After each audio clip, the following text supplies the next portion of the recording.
Record button. So, yep, we're recording clear. G'day guys, Brad Flynn here. I'm here with Michael Bailey from Open Architecture. How you going, Michael? Good, Brad, thanks. Thanks for having a quick chat to us today. What I wanted to have a bit of a chat to you about, you were, I think you might have even been one of my early guinea pigs for when I first wrote Find Your Ideal Employer. You had a read of it and so forth. Before we get to that though, just tell us quickly a bit about your business and what you do. Yes, I run and own an architecture business that operates out of the city in Brisbane. We've got about 12 team members now. We work in a range of educational, cultural, sport, all community-based projects. And I've been working with you for about 3 or 4 months now. Excellent. And so when we first started working together, and we did some initial recruitment around what you learned in the book.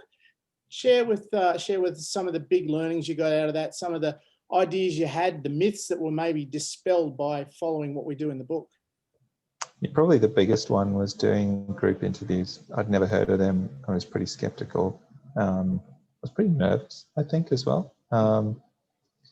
But yeah, listen, I knew that I needed to hire. I had a few jobs, big projects that I was likely to win, and I was gearing up to grow, to service those jobs. I had made a mistake earlier in the year with one of my hiring decisions. It turned out really badly. It's still a bit awkward. And it ultimately cost me personally, in terms of the time and effort I had to put into repair some of the problems that came about. Yep. And so I was really keen to improve how I hired so that I could have team members that I could rely on. Yep. So yeah, I was, I read the book from start to finish a couple of times. And it's only taken an hour or so to read. It's not a big one. Yeah. It was great. I made notes in it. Yeah, the big thing which you helped me with was that group interview. But even getting to that point of implementing systems where I'm thinking about people and their attitudes and then assessing them on their skills later. We've got such a great team now. I tell them all the time, they're awesome. Yeah. It's such a complete transformation just in terms of the energy we have in the studio and the quality and caliber of people we have is fantastic. And it's all come about through that interview process that you've described there.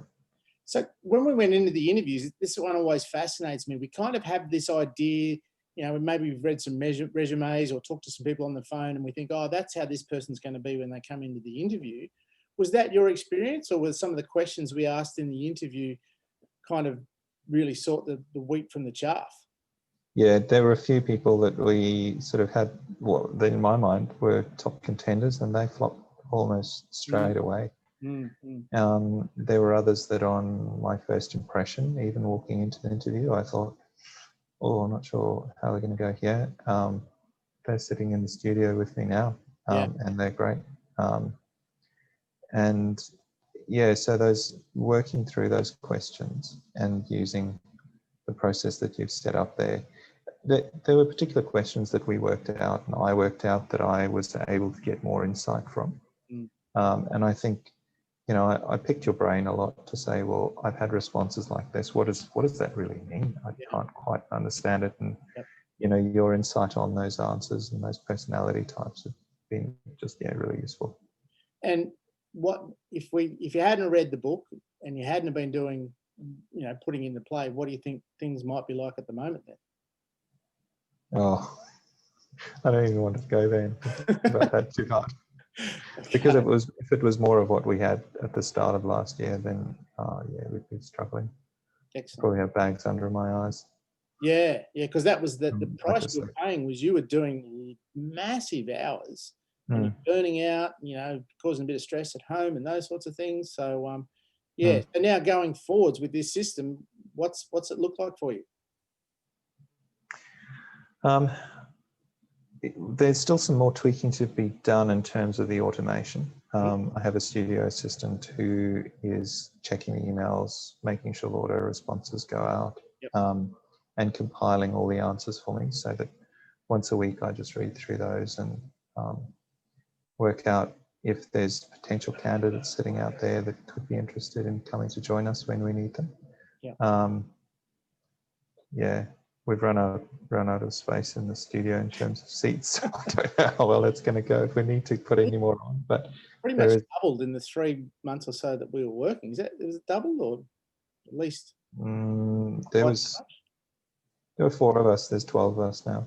Okay, triple. Okay, there you go. And Yeah. so now, I remember you mentioned to me just before Christmas, you felt a little bit lost though, because everything was going so well. You didn't have any stresses. It was all working. Just tell us a little bit about that.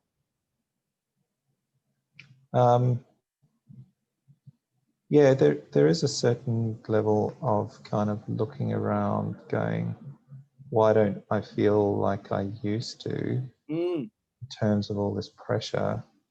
Where's that gone? And you do sort of realize that it's dispersed across a really strong team. Yeah, yeah. And yeah, there has been time freed up as well as energy to think about things more strategically. So now that I know I've got a great team that I can rely on, I'm able to, I guess probably sleep better at night, but also think about bigger picture things. Yeah. And profitability's improved as a result. Massively. Massively, yes. Massively. It's gone from the red and into the black, and big black number. Good number. Yeah. So, excellent. All right. Listen, thank you very much for your time. Appreciate it today, and giving some people some insight into what it's like when you start to follow the systems and it works and the rest of it. And yeah, really appreciate your time. Thanks, Brad. Cheers, mate.